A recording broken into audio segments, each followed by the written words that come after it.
Welcome back, warriors. It's me, Linda B. Thank you all for joining me here tonight. Good evening, Sandy, Iron Ear, June. Hope everyone is doing well. We're going to go over some more things with this Kamala Harris. Looks like there's more information on Oscar Harris, her supposed grandfather, if that's his real name. All right, but before we get into it, don't forget to smash the like button, comment, share. And if you haven't subscribed to my channel, please do so. Hit the notification bell. Hopefully you'll stay here until the end. But before we get into it, don't forget that I post my videos in the afternoons, typically 4, 6, and 8 p.m. Eastern. Every now and then, if there's a breaking story, I will post it sooner. But I need you all to post in the chat what are the best times for me to post my videos. I mean, when are you more likely to be able to watch, YouTube? When do you mostly go on YouTube? Do you mostly go on at 8 o'clock at night, 9 o'clock at night, 10 o'clock at night? Because I'll post my videos according to what's best for you all to catch the video, and of course for me to get those views, of course. But let me know. So let us go ahead, and I'm going to pray a little short prayer. Father, thank you so much for everything. You are such a good God. Father, we give this election to you. We know that it's all in your hands, Father. We pray your perfect will is done, and we pray for an international revival. Wisdom, knowledge, and understanding, and all sources of evil and corruption be caught and dealt with, and that votes be counted correctly as best as can be. And we have an answer of who the true winner is. In Yeshua's name, amen. I said Yeshua, which is Jesus in Hebrew, in case anyone is wondering. It's still Jesus. All right, so we're going to talk about, we're going to listen, and I will react to you guys. Just chat it up in the chat, and about this whole thing with Kamala Harris's family. We already know that she's fake, faker than press-on nails. She's just fake. That she never seems to tell the truth. How do you know she's lying? Her lips are moving. All right, so let's get into this right now. Hello, everybody. Let's go. All right, guys. Donald Harris, he has always been problematic, and so has his father.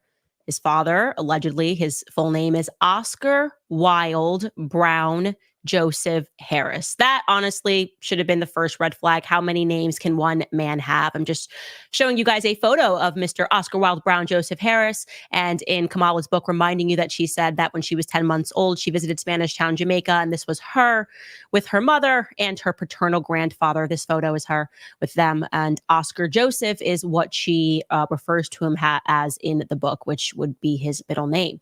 Okay. So allegedly, that guy has always been problematic because he's allegedly the person that got with Beryl, who we could not find a photo of, but then we were able to determine that the Beryl that Kamala showed us in her book was not Beryl. This was a faked grandma. So again, just getting very problematic in that part of the family tree. Donald, problem. Dad Oscar, problem. His alleged lover, Beryl, a problem. His alleged mother, this is Oscar Harris's alleged mother, Christiana, a problem. It's like everyone in this family tree is made up, just made up. So yesterday we introduced to you guys a problem regarding the fact that we were able to find Oscar Brown, allegedly that's his birth name, right, in various obituaries, which would seemingly confirm that he was in fact a part of the Hamilton Brown family tree. Which I gotta say, that's a lot of names. She said Oscar Wilde Brown Joseph Harris. That's 2 extra names in there. That's wild. That is wild, and that's one of his names, Wild. Which is what Donald asserts in his piece, Jamaica Global Online, that Christiana Brown was a descendant of the slaver Hamilton Brown. And finding Oscar Brown in these various obituaries was a good thing because you're like, okay, at least he's here. It makes sense. If these are your aunts and uncles, you would be at their funerals. And he was listed as the pallbearer. But we were confused by the fact that in these various obituaries, he's also listed as a first cousin. And that's weird because, and this is just an example, this is Edwin C. Brown's obituary. It's weird that he is being listed as a first cousin because, well, he's supposed to be the nephew. Maybe they made a mistake. Maybe they didn't make a mistake. I don't know. I don't feel like these are the sorts of mistakes that are being made. It just seems like this is a very shady family. More shady things were, well, the fact that we found out about his very long lifetime marriage with Vioris Cambridge, who Kamala had a very close lifelong relationship with, but whom she completely failed to mention throughout her entire book, throughout her entire career, throughout her many speeches. She's just like Xing out family members that she was close to. So what gives? What gives? Well, we know that the Harris family tree has extremely close ties to Canada that we have never been able to explain. We've never been able to explain why it seems that every relative we find cycles through Canada at some point. I told you that we had that woman who reached out on the other side of the Harris family and said, confirmed that she shared a great grandfather with Kamala Harris. She herself was living in Canada and asserted to us that they were Syrian Jews. And I'm just going, what is this Canadian connection? Then we know Kamala obviously did a large portion of her schooling in Canada. The Harris family is somehow connected to Canada. There is no question regarding that. So there's Jamaica, there's Canada, and there's America. That's where they seem to all be cycling through, which is why an email that I received yesterday caught my attention. It was a relatively short email. I'm going to show it to you. This is it in its entirety. The person just wrote, hey, these documents are from Family Search, a 1931 census. Wealth allowed for travel. And of course, quote, I grew up a middle-class kid. That's all the person said. And they attached a document. And so my immediate instinct, I just saw the beginning of that, just like you're seeing it, is all I saw on my phone. It says Oscar Harris, a male, 17 years old, birthplace, Ontario, Canada. And it says he's born in 1914. Well, that checks out. Oscar Joseph Harris. I'm not going to dismiss this because he was indeed born in 1914. If there is a census record that says that Oscar Joseph Harris is 17 years old in 1931, that would make sense. And look, there could be more Oscar Joseph Harrises. That's not something that I'm closing my mind to, but I'm just noting that actually in all of our research, truly, this would be the first time that I've seen his last name in his youth. Okay, because we just keep seeing Brown. He was Oscar Brown, Oscar Brown, Oscar Brown, Paul Barrow, Oscar Brown, Oscar Brown, Oscar Brown. And then magically at some point, we're supposed to believe that he just became Oscar Joseph Harris. What's even more odd is that he was Oscar Wilde Brown. So I'm going in my mind, I'm like, I can't even remember, we've looked at so many documents. Have we even seen a birth certificate for Oscar Wilde Brown Joseph Harris? So I texted my producer last night asking that question. I'm like, hey, did we ever get a birth certificate for Oscar Harris? And he says, yeah, we did. And he sends me one, which we've shown on the show, and it's from St. Anne, Jamaica. But this birth certificate is for Oscar Wilde Brown. Okay. You see that it's signed by a Lydia Brown, and it's in 1914. It says it's in the 5th of April, 1914 in Orange Hill, St. Anne. That's the correct area. And it's Oscar Wilde Brown. So I text him back and I'm like, when did this guy become Joseph Harris? Is that like a weird thing? And shockingly, we missed this, probably because we've been looking at way too many documents. But apparently he took on that name when he was 36 years old. And then he went back to the registrar's office and he had them manually update his birth certificate to reflect that change in 1950. This is the close-up. It says Oscar Joseph Harris. They just put that under a baptismal name.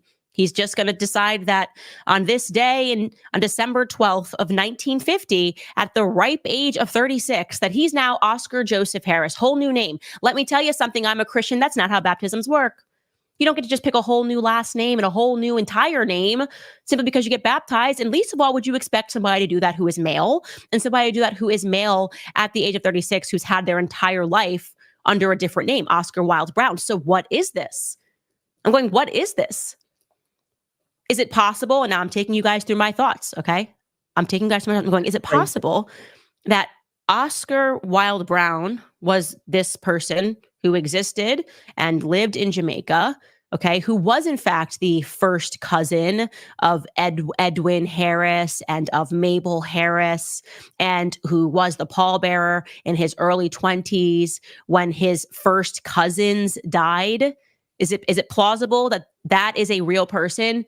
And then this Oscar Harris guy maybe finds out this guy dies, and decides to just like take on his life. It's just like, find me an Oscar who like lived and died, who was born in 1914. And the reason my mind is going here, and I'll be honest, that's conspiracy land, is because we've never been able to locate Donald Harris's birth certificate. But we very oddly did find a Donald Harris who lived and died, who was born allegedly the same year in the same place in Jamaica in 1938, a Donald Jasper Harris who died 2 years later. So we found one and we haven't been able to find this one. Like, is this a case where you're just kind of taking lives? That's crazy. That's crazy. So I said, let's just take this one step at a time. This isn't. She said, let's just take this one step at a time. Okay. And I just have to say, that's a lot of weird stuff. It sounds like, let me just say, allegedly, disclaimer, I'm not taking on this, what Candace is saying, because I don't know it to be true. It just sounds like people are taking on names of people that have already left the earth. They're deceased and they are taking on their names. That's what it sounds like so far to me. And yeah, they're taking on the identities of other people. And one of the things that she did say, that people who are communist minded or Marxist tend to change their names a lot. That is what she said in another video.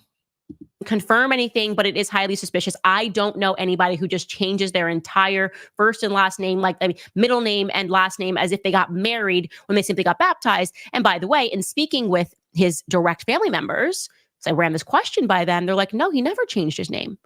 He was always Oscar Harris. So I'm going, what do you mean he was always Oscar Harris? And then I give them the document and I'm like, no, he wasn't. He wasn't always Oscar Harris. And now they're starting to go, what do I actually know about this very close family member of mine who was born before me? Okay. So when even the family members are going, what is this document? What do you mean he just changed his name to Oscar Harris in 1951 at the age of 36? This, of course, breeds more questions. So I say, let's slow down. Let's slow down. Let's not get ahead of ourselves. In fact, I'm already way ahead of myself. And I'm going, pull it back, Candace, pull it back. Okay.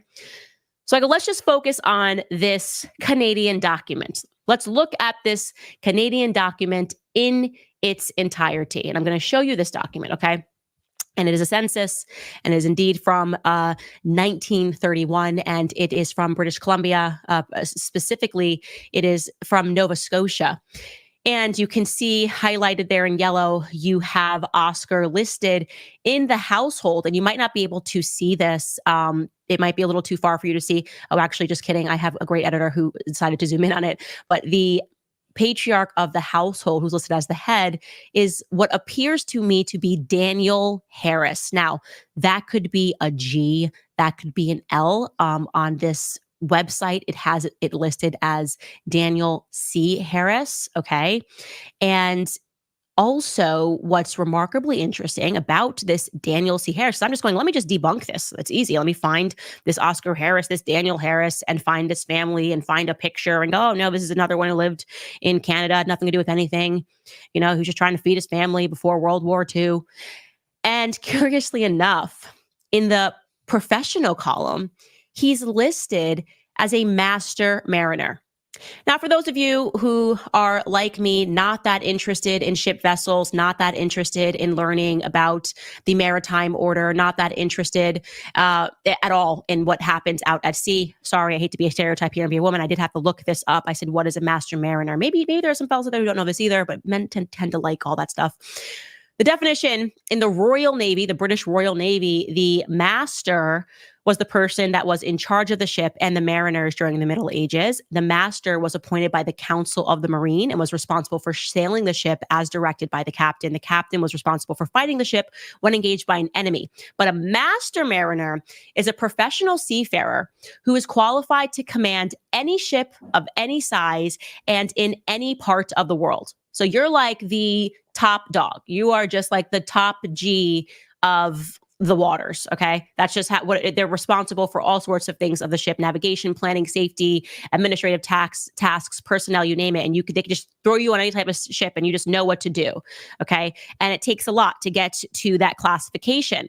So I'm like, well, that's great, because we know that the Brits kept very good records. Of course, now we're talking about the British Royal Navy. He's a master mariner. We're going to find this guy in 3 seconds. But we couldn't find this guy. Not in 3 seconds, not in 4 seconds, not in 5 seconds, not in 12 hours. Okay. I've been looking for this Daniel Harris, who should be very easy to locate because we know what year he purports that he is a master mariner. Just couldn't find him at all. Okay. We were able, however, and I'm talking about finding him in like documents, British Royal Navy documents. We were able, however, to identify 2 potential individuals who would match this description. Again, a master mariner in Nova Scotia at this exact time, a part of the British Royal Navy.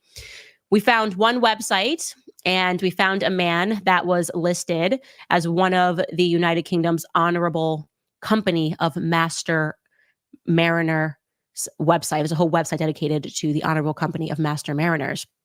And the majority of the website, I'm only showing you a glimpse, by the way, every Duke, Prince Charles, every single one of them is on this. If you keep scrolling down, you find King Philip. It's like crazy. But the only one that we could find that had the last name Harris doesn't have a picture. And there's only like 5 people on this website. It's a very small club. It doesn't have a picture. And we have Deputy Master Captain J.W. Harris, R&R Extra Master. I mean, he's just like the master to the extreme. And yet there's no photo available of him on this website or anywhere else. Okay. It said JW, that could be Joseph Wilde. Okay.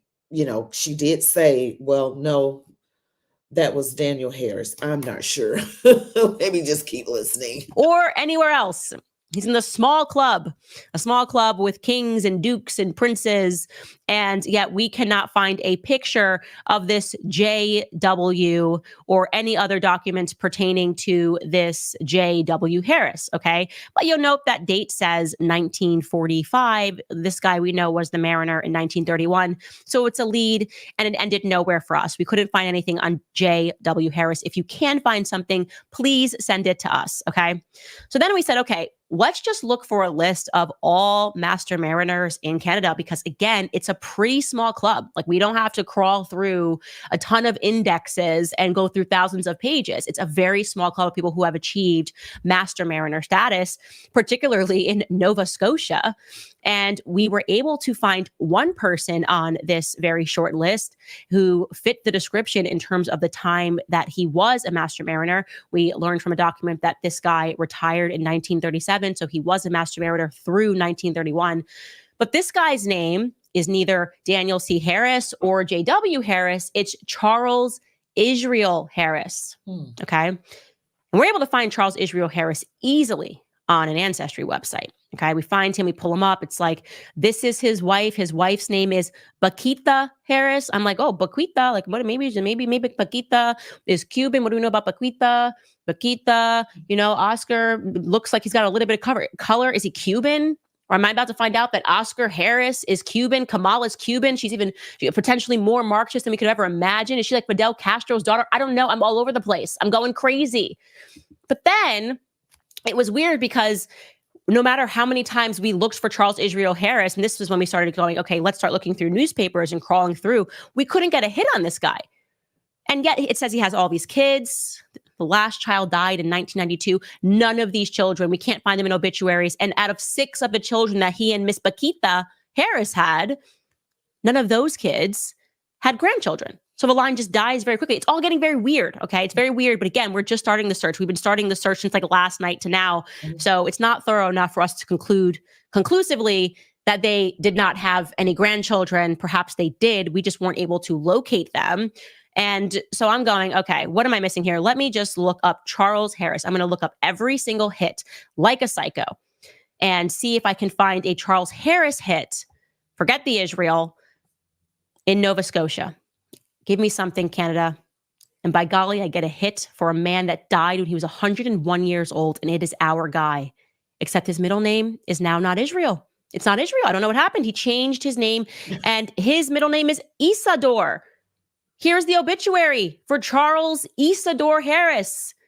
Man, this guy lived a long life. It says, there you have it, a mariner dies at 101. It says a retired mariner who arrived in Victoria by schooner around Cape Horn died Monday at 101, like the age, 101 years old. Okay. Captain Charles Isador Harris, don't know what happened to his middle name Israel, lived with his daughter Margaret at 1770 Lansdowne Road. He is survived by 4 sons, his daughter, and 4 grandchildren. So it's saying he has grandchildren. We can't locate these people.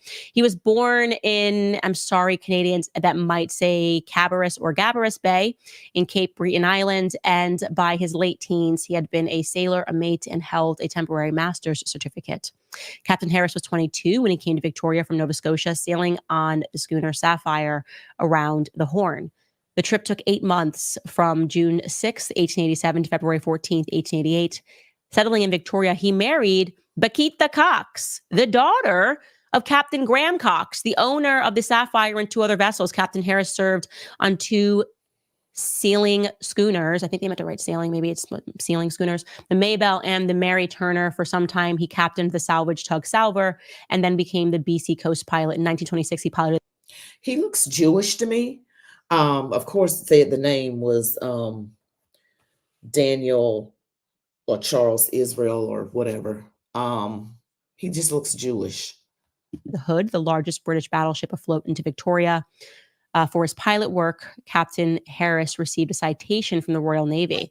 He retired in 1937. So this is our guy. During his sailing years, Captain Harris learned to speak Japanese, Greek, French, Spanish, and Chinook. In 1965, he celebrated the 75th anniversary of his initiation in the Vancouver Lodge number 2 AF and AM at a special ceremony. Oh my gosh, this guy was a Freemason. Okay, okay. This can't just be every time. This can't just be every time. What was a special ceremony that you were doing when you were 75, Charles? Isidore, maybe Israel. Did you get baptized too, Charles? Did you get baptized when you were 36 and you took on a whole new middle name away from Charles Israel, which is what your maritime records reflect?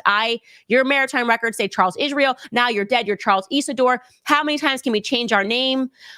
Guys, he's not the only one who changed his name, because so did Bakita. Bakita, the woman that I thought was Cuban, her name, we were actually able to come across his marriage record to her, and her name is actually Rebecca.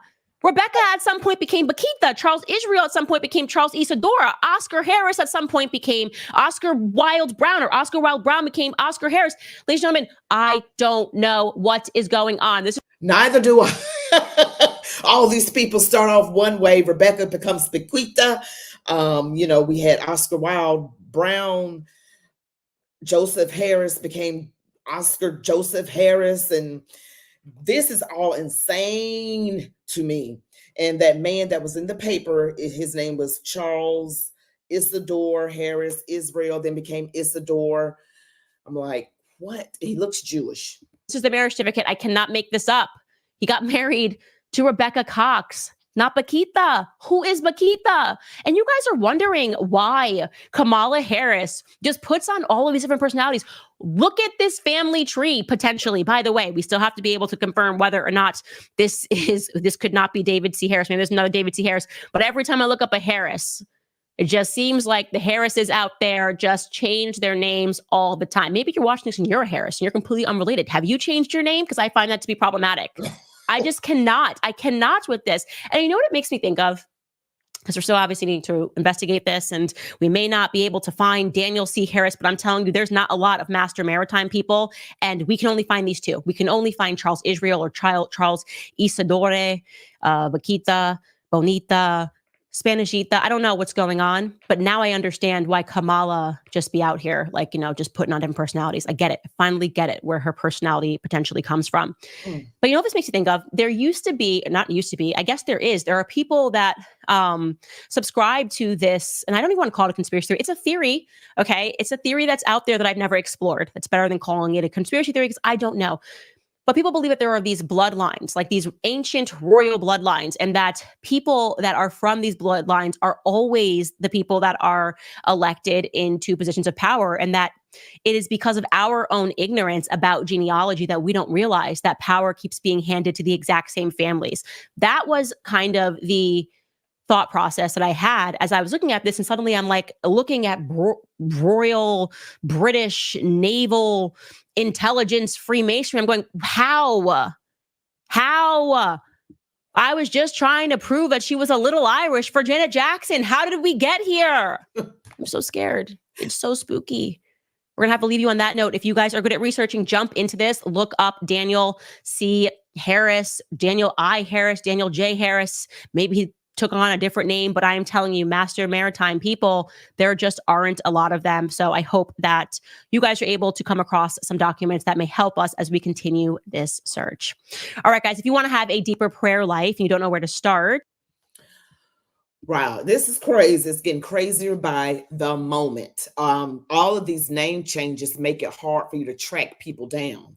I mean, it makes it very difficult. Most people don't go around changing their names like that. And it makes it very hard for you to like, okay, but this one, what happened over here? This person changed their name. This person changed their name. This person wasn't born that. I mean, what happened? You have to be very, very determined to find the truth. I believe Candace is determined, but I can't verify what she's finding. I don't want anybody to say I'm co-signing onto this. I'm not. I'm just interested in what she finds out. Nice to see JD Vance doing something like this. It's always nice to see somebody on Joe Rogan because the conversation is different than the conversations that we've come to expect when they are faced with a mainstream media pundit who is just trying to make them look stupid or trying to make them look horrific. And so it's nice to see people relax and talking about a variety of topics. And obviously the left is super upset with this sit down because they went in on what has been termed, I really think it was termed by Elon Musk, the woke mind virus. Take a listen to JD Vance and Joe Rogan discussing that. It really does behave like a religion, but it's a religion without like a good doctrine. Yes. It's a religion that hasn't been thought out by wise people. That's right. Where they haven't come up with these different, like the 10 Commandments or different pathways to Correct. to forgiveness. There's nothing. So it's this thing that behaves like a religion, but it's not really well thought out, and it's very illogical. And it also combines pharmaceutical drug companies and there's a lot of other weird that's attached to this religion. Yes. That you kind of need. Like if you're gonna do this whole woke thing and like go guns a-blazing, you're gonna have to get drugs involved. Like they're gonna have to do hormone blockers. It's like it doesn't just happen on its own, and that somehow or another is natural to them. Like this is how you be your true self. Like your true self is you add hormones that aren't supposed to be in your body. That's your crazy. True self. Like how do you know? Right. And it's irreversible. Are we sure this is? Yeah. And by the way, instead of your true self being, maybe I should be skeptical of some of the crap that I'm putting into my body, I should lean into the idea that I should put more foreign things into the human body. That's what to me is so fascinating about it, is the true self. Like, I think all of us, that's sort of part of the human journey for truth. We're all asking, who are we? Right. What is our true self? And maybe we should be asking ourselves, this is sort of more of a Bobby Kennedy point, but why are we putting all this weird crap into our food, into our water? Maybe we should be a little bit more skeptical, like my body is a temple, rather than I'm going to welcome even more pharmaceutical intervention into the human body. It's very interesting how some religions view the body as a temple and some religions almost invite the pollution. I think the woke thing is inviting the pollution. Yeah, well, I mean, simply stated, it's so empowering to hear people finally speaking about big pharma just so freely and so openly. It was such a taboo when I was saying, when I first got started in politics, that I was anti-vax and I didn't support vaccines and I knew I was never going to vaccinate my children. And now it's just not taboo at all, because you see it's being discussed mainstream in a way like it has never been discussed before. I mean, you were just rendered an anathema if you had a different opinion and didn't like worship the altar of scientism and Dr. Fauci. But what they're really describing and what they're getting at here, and it's funny as we talk about ancient bloodlines and people not knowing their ancestry and now realizing how important ancestry is, because if you had sort of an evil family, it's been around forever, and they keep their bloodline intact while they're moving everybody else around, and you don't know where you come from or why you're in this country or who's moved around, and you've got open borders, it gives them a lot of power because you can't even trace them back to the beginning of time. What's the beginning of time?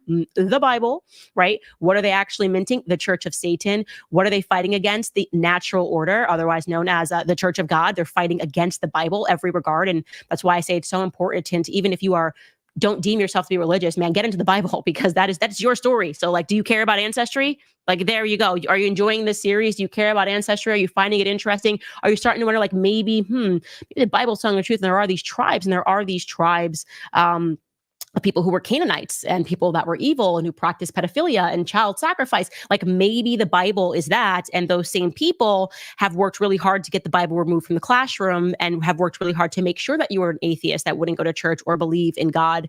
Yeah, giving you a little nudge here, guys. If you anything, read the Bible as if it's a historical document, and you might start realizing some things. And yes, it is just a complete inversion of the natural order. They want the unnatural order. They want people to hate their bodies. They don't want men and women to come together. They want men to think that they can be women, women to think that they can be men. And we are seeing so many people sacrifice their lives on the altar of this satanic church. So it's refreshing to hear them talk about that. And they went even deeper, discussing polio, which is always a hot topic when you talk about big pharma. Take a listen. That's So a then good we pulled Alex up Jones impersonation. AP article that shows that they had to stop giving these kids in Africa this polio vaccine because it was actually giving them polio. That's crazy. Like, because they experiment, because this is how they find out if stuff works. So you get people with no internet connection. They live in dirt floors. We're going to help you. And then they come in and they experiment on them. And it's so dark. That is so dark. And then it's all done through this idea of philanthropy. Yeah. Yeah.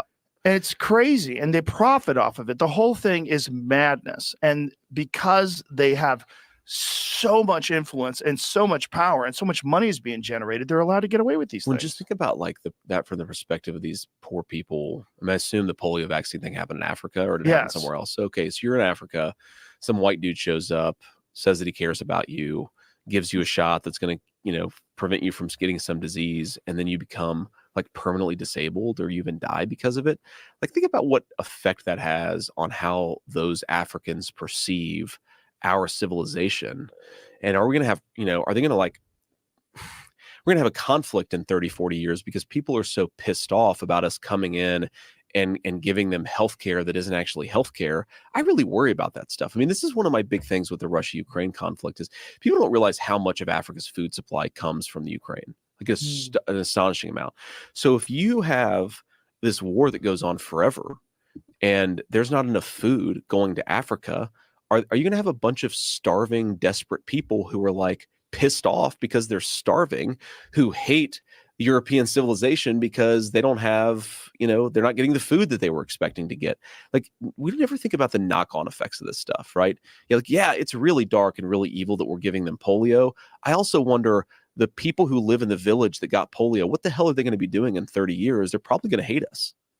Yeah, maybe if we just let people alone and people learned how to farm their own land and weren't relying on things from people all the way in Ukraine, that's one way to look at it. And look, the other thing that's incredible here is just how ignorant people are on the history of vaccines in general. And I'm so happy they're speaking about, and that Joe Rogan is speaking about, how they went out and they experimented because they knew that there wouldn't be regulations if they went out to Africa and they were able to experiment on Africans. It's a fact. And I can't wait until next year because beyond my anti-vaccine series, which I'll be putting up on my own platform so that I don't have to worry about it being banned here, I also dug deep into the history of birth control. And it's even darker. Wow. As dark or darker than the history of vaccines, in terms of the lies and the experimentation on Africans, which he's speaking about, and the rich families that were involved in this, and they knew that it was making them infertile. The history of the Depo-Provera shot is just absolutely stunning. It's stunning. And you look at it now, and that choice of birth control is majority given to Spanish and African women in America. And it's just all in your face. And that's what it really is about. The game of the left is they kind of want to keep you focused on the present, focused on now, and they want to make sure that you don't know any history. Not even history from like the 1970s and the 1980s. That is why there's this constant distraction. There's so much materialism. People don't even have an attention span long enough to listen to a podcast nowadays. It's like, what can you get it down to in 5 minutes and distribute it on TikTok? And actually TikTok is really more like 1 to 2 minutes.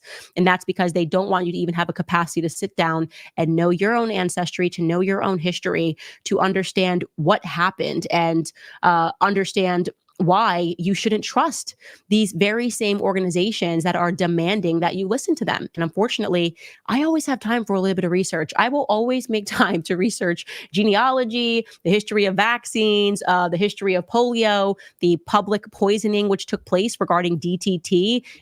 I just got to say something while I'm thinking about it, guys.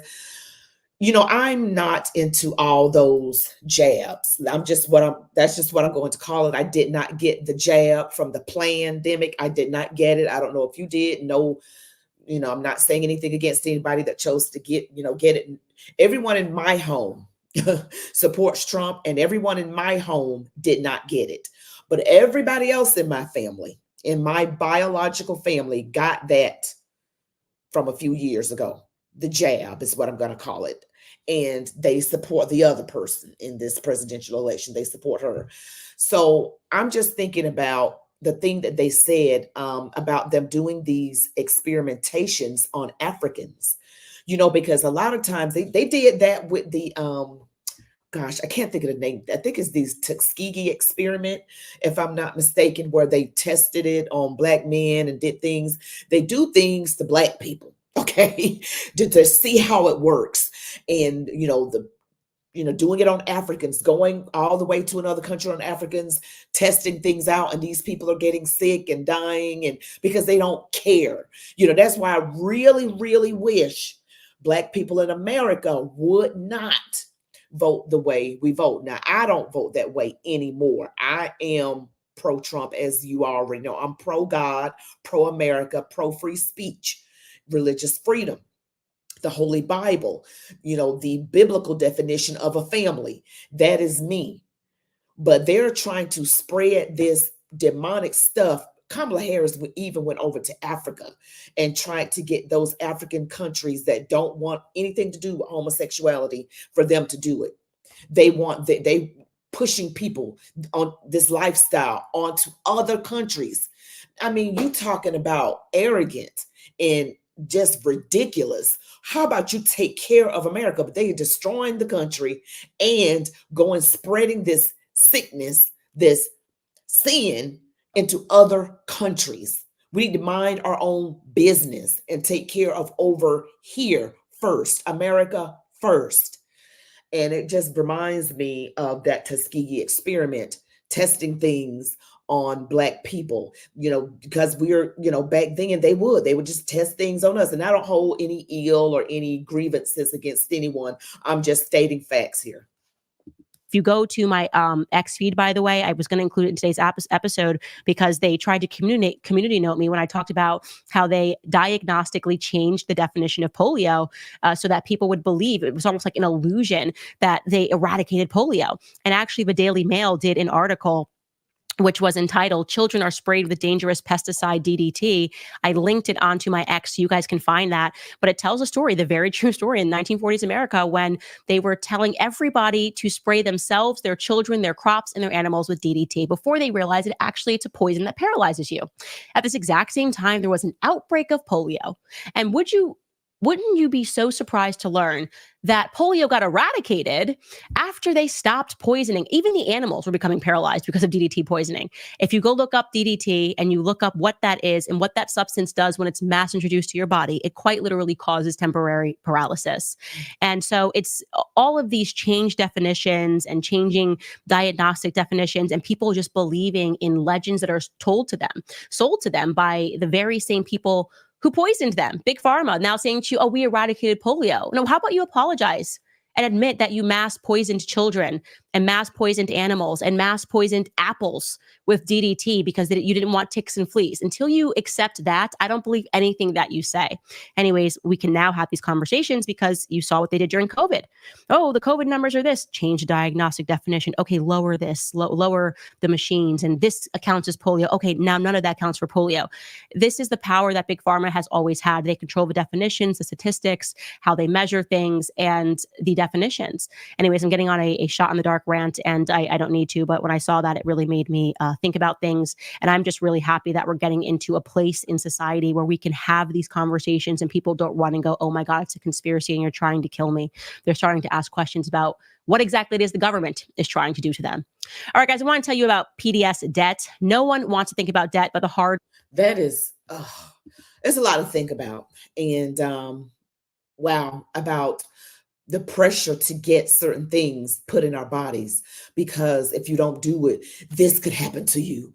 You know, the fear mongering. Oh, you remember when, you know, the pandemic was going on and the numbers, the daily tally of deaths was constantly being shown in bright red. I remember those days just a few short years ago, and you were reminded constantly. And we just don't do that here. We don't put that in us. We'll do it another way. We're going to put some vitamins in. I did put on a mask. I did that. But I wasn't jabbing myself with anything or letting my kids, or my husband did not either. I mean, nope. So when they try to pressure and fearmonger, you know there's something evil behind that. Just remember that.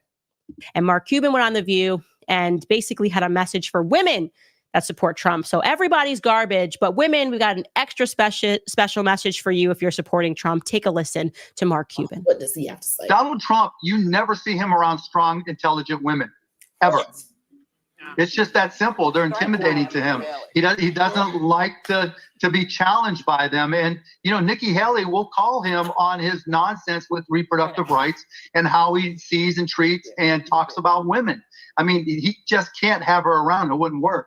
I think Stormy is intelligent. I don't think that's 100%. She's very smart. Yeah, Stormy. He means is like, Yeah. but he has power on stage. Yeah, power over. You got to appreciate the irony of him just being surrounded by really dumb women as he makes his claim. And then like the follow up there from Babs, she's like, you know, I think really smart. I would say like Stormy Daniels is like Thomas Sowell. Like she's really, really smart. And they're like, yeah, Stormy Daniels is really smart. Yeah, that's the more fair take. And he agrees with them. I mean, it's just such a nonsense. And obviously he doesn't know Melania Trump. Actually, she's incredibly brilliant. She speaks multiple languages. It's just because she doesn't give the press anything, but I guess he's just assuming that Melania Trump is dumb and he's intimidated by his own wife, and it's completely untrue. I mean, Ivanka Trump, where does he get off saying that Ivanka Trump is dumb? He worked with Ivanka Trump all throughout his first administration, and he is surrounded by so many women, and he's not intimidated by them. And it's just so ironic that he brings up Nikki Haley, who is just a military industrial complex stooge, and he brings her up forgetting the fact that who was it that appointed her as the UN ambassador? Oh, the very same person that he says is intimidated by strong, powerful, intelligent women. No, it's just Nikki Haley essentially will do anything for the checks that are being written to her by the military industrial complex. And she turned her back on the Republican Party, which is why she's become somehow a favorite of the Democratic Party, because she wants to go to war. And somehow the parties seem to have switched. And we seem to be anti-war. Republicans seem to be anti-war. And the Democrats just want to keep blowing things up overseas. I don't understand how it happened, but I think it's pointedly ridiculous for him to make that statement. We'll see how it does. Obviously, the public is not taking kindly to it. It doesn't seem like a smart thing to do if you're trying to earn votes. But again, you do have to appreciate the irony of him truly going on The View to speak about highly intelligent women. You cannot make this stuff up. No, you can't make it up. You guys, we cannot make this up. The View, seriously? Sunny Hostin said something horrible about Jesus, and I won't even repeat it, but that heifer, you know, I mean, when she said that, I was like, oh, no, she did. You get your mouth off my Jesus. That's what you do. You get your mouth off my Jesus. If you don't want to worship him, then that's your prerogative. You do you, but don't come saying anything bad about my Jesus. I just, you know how Jesus turned the tables over. He flipped the table over. That's how I feel. And I'm very peaceful, but don't do that. Don't do that. But yeah, we see that the left is doing the most right now. And guys, can you believe we are 5 days away from this election? Oh my gosh. Please go see my videos. I did one about the election results and where we are with the swing states. And Donald Trump currently, the last time I checked, it might change, but the last time I checked, he was leading in almost all the swing states, with the exception of North Carolina. And Kamala was up by a very, very slim margin in North Carolina. So yeah, so we know that is getting down to the nitty gritty. And guess what? I may have another opportunity to go to a Trump rally. Donald Trump, I heard it today, he's supposed to be coming to Macon, Georgia. He's supposed to be coming to Central Georgia on Sunday. That's what he's supposed to be doing. And we shall see if I can make this one. And I guess this will be his last stop. And, because then you only have another day. I mean, this election is right around the corner. I cannot believe it, guys. It is so crazy what's going on. You guys stay prayerful. Please stay prayerful that, Donald Trump, our country, that we are safe. The American citizens are safe, that Donald Trump and all those he'll be working with, his family, close friends, his children, grandchildren are all safe. And all those he'll be working with, their families and spouses and kids and grandkids are safe as well. We need the prayers to be far reaching. We really, really do. Thank you all. Don't forget to smash that like button. Go ahead and smash like now, comment, and share this video. Really share this video. Get my videos out, guys. Share them across all media platforms. Well, that's it for tonight's video. You all be blessed. Thank you for joining me. Love God, your families, the United States of America, and march on, warriors. Good night, everybody.